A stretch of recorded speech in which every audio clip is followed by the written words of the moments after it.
Hi, my name is Michael Williams, and this is my Cyberpunk 2777 analysis. So, Cyberpunk 2077 is available on console and PC. They were developed by CD Projekt Red and CD Projekt and published by CD Projekt. They're the same company, but different parts of that company. Again, one's the publisher and one's a developer. And this game was released on December 10th, 2020. For the publishers, CD Projekt, the three words I'll use to describe them would be independent, quality assurance, and risk takers. The reason behind their independence and risk taking, I guess, qualities would be that they want to preserve their own financial and creative freedom.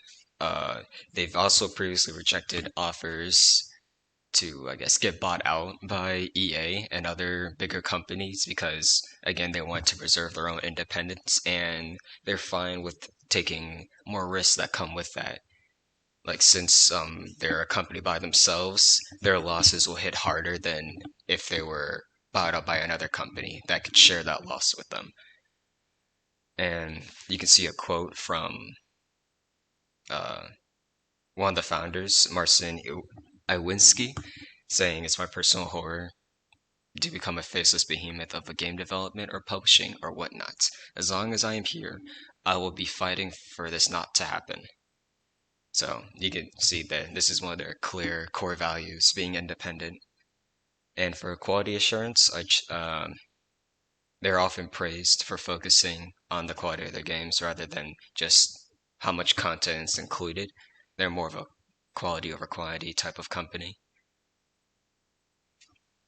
For the developer analysis, this is CD Projekt Red, which is the different part of their company, the part of their company that's actually developing the games rather than publishing and distributing it. So the three words I chose for them is story-driven, fantasy, and role-playing. Starting from the series that made them popular, the Witcher series, uh, CD Projekt Red has always centered their games around the more, I guess, fantasy and medieval story-based games. Much like much like their publishing side, they're also known for putting in a lot of effort into making their stories and side quests memorable. Again, the quality over quantity thing. For their audience,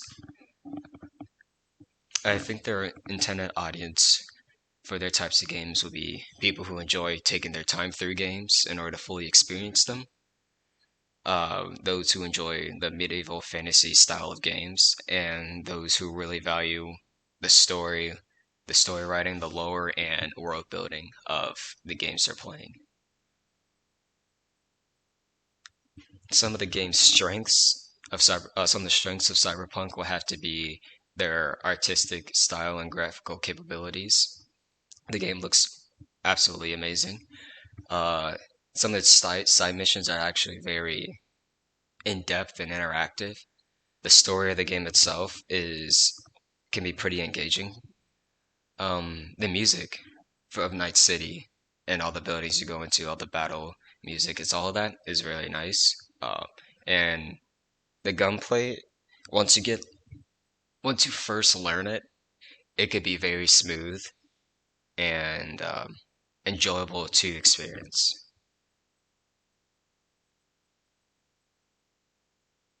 For the game's weaknesses, obviously some of the most notable weaknesses would be its many bugs on release and the older versions of of consoles. Like, I guess you could start from PS4 and the Xbox One and backwards. I guess had like made it very hard to actually put the games on those consoles.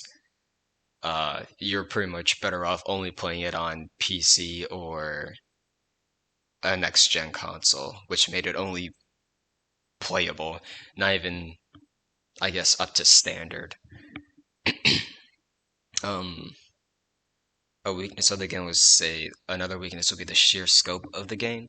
While they showed off like vertical slices of the game, like, oh, look at this, look at what's in our game. Once you actually play it, you can see that even though it's like, yeah, there looks like there's a lot to do, a lot of what you're doing is either the same thing or it's a lot of, what's the best way to word it? A lot of nothing, I guess. It looks like there's a lot to do, but it's either you're doing the same thing or you're doing nothing in those areas. And not really much of a problem with the game itself, but how they advertise the game would be surrounding itself with too high expectations from fans, and then they couldn't deliver in the end. An improvement I would make to the game, other than just making sure the game runs and functions properly, not having a lot of bugs, would be um, to allow access to at least half of the environment that you show off. Because again, with the vertical slices, the way they advertised and showed the game, they showed off the game to us, was a lot of open worldness uh, capabilities, right? The city's really big, there's a lot of things to do in the city, but once you're in there, you're pretty much locked to ground level. And sure, you can go upstairs and on some of the buildings, but you can't do it in a good amount of them, right?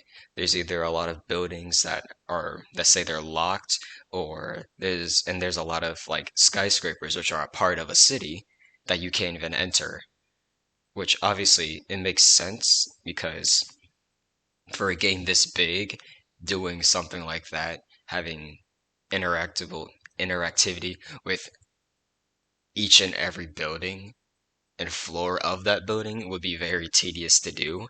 But I feel like if a game wants to compete with Cyberpunk, this would be one way that they could do that, right?